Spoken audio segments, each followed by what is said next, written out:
We're talking to, I think the name here is Biblical from Australia. Are you live with us? Yes.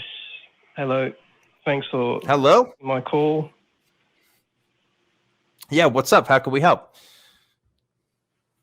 Biblically, there isn't a defeater that can supersede contra the attributive adjectives and adnouns of our biblical Christological God. What's thy feedback to our said brute fact? I'll be honest with you, I didn't understand half of what you were talking about. If you could maybe repeat that in a way that would help me understand what you're trying to say, I'd appreciate that. Biblically, our Christological God has always existed and Z cannot be destroyed. What's thy feedback to that brute fact? Okay, I think you mostly said the same thing. You're saying God has always existed and can't be destroyed? Biblically, I think is biblically, the kind of crux of it.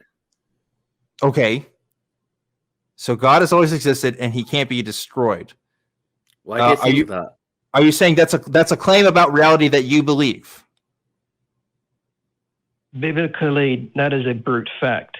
That our biblical Christological God cannot be destroyed by an external particular.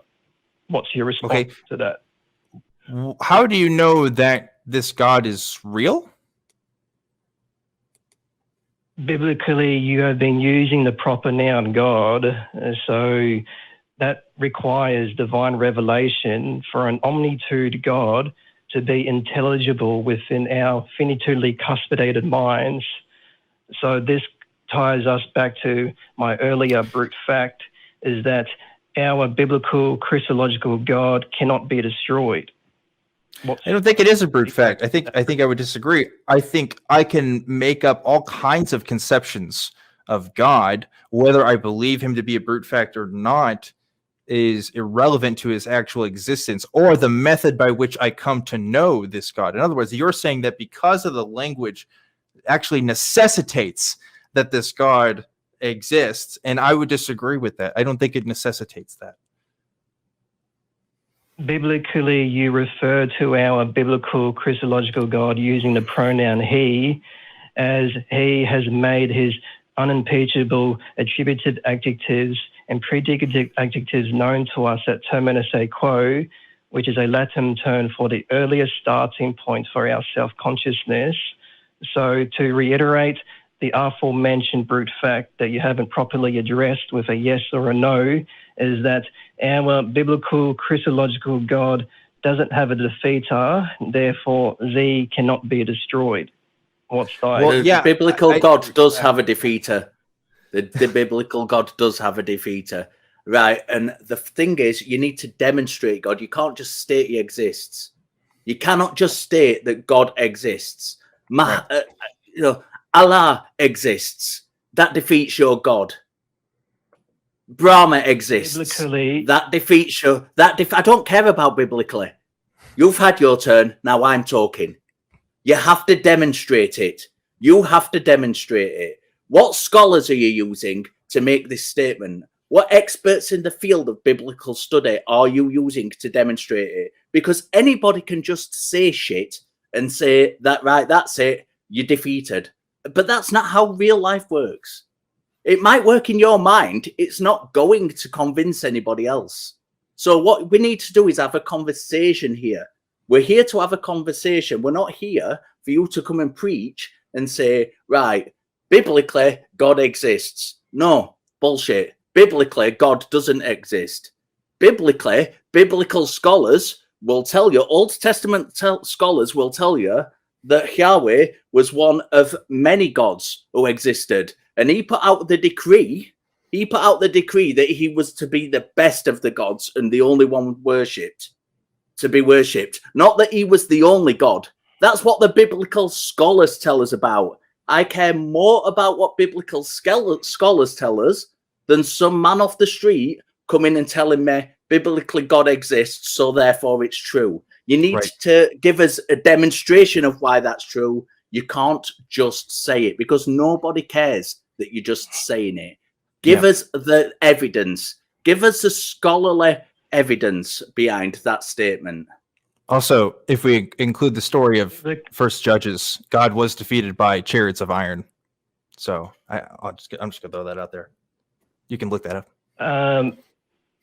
Biblically, you have meta-ontologically presupposed the divinity of our biblical Christological God within your starting premise. And biblically, I'm going to drop this call because biblically, I'm getting tired of this conversation. Yeah, I agree.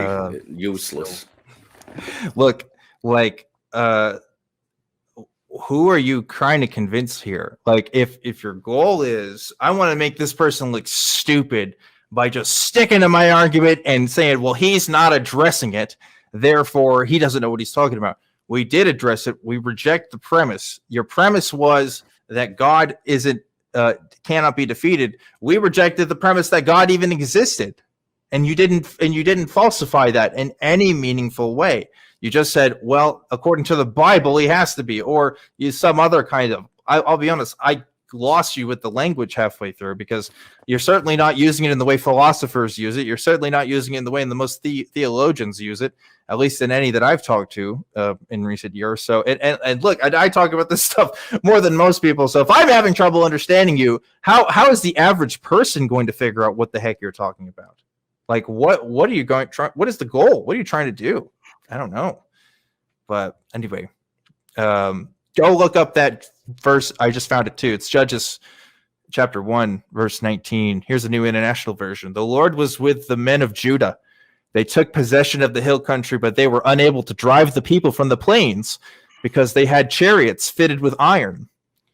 So God was with them, but they couldn't do it because they had chariots of iron. And it doesn't make sense if we're talking about an omnipotent God, but it does make sense if we're talking about a local tribal deity that has interactions with the world and has these characteristics that you don't find with an omnipotent God, which is what biblical scholars and historians of the subject have told us about what Yahweh is, which is that he derives from a pantheism. But anyway, biblically, I'd love to see a response to that. Anyway, any other thoughts, Richard, before we get to this last one here? I'm doing a degree in religion, philosophy, and ethics, and I read a lot of proper, real biblical scholars who actually do the study. A lot of my favorite biblical scholars are Christians. They're practicing religious people.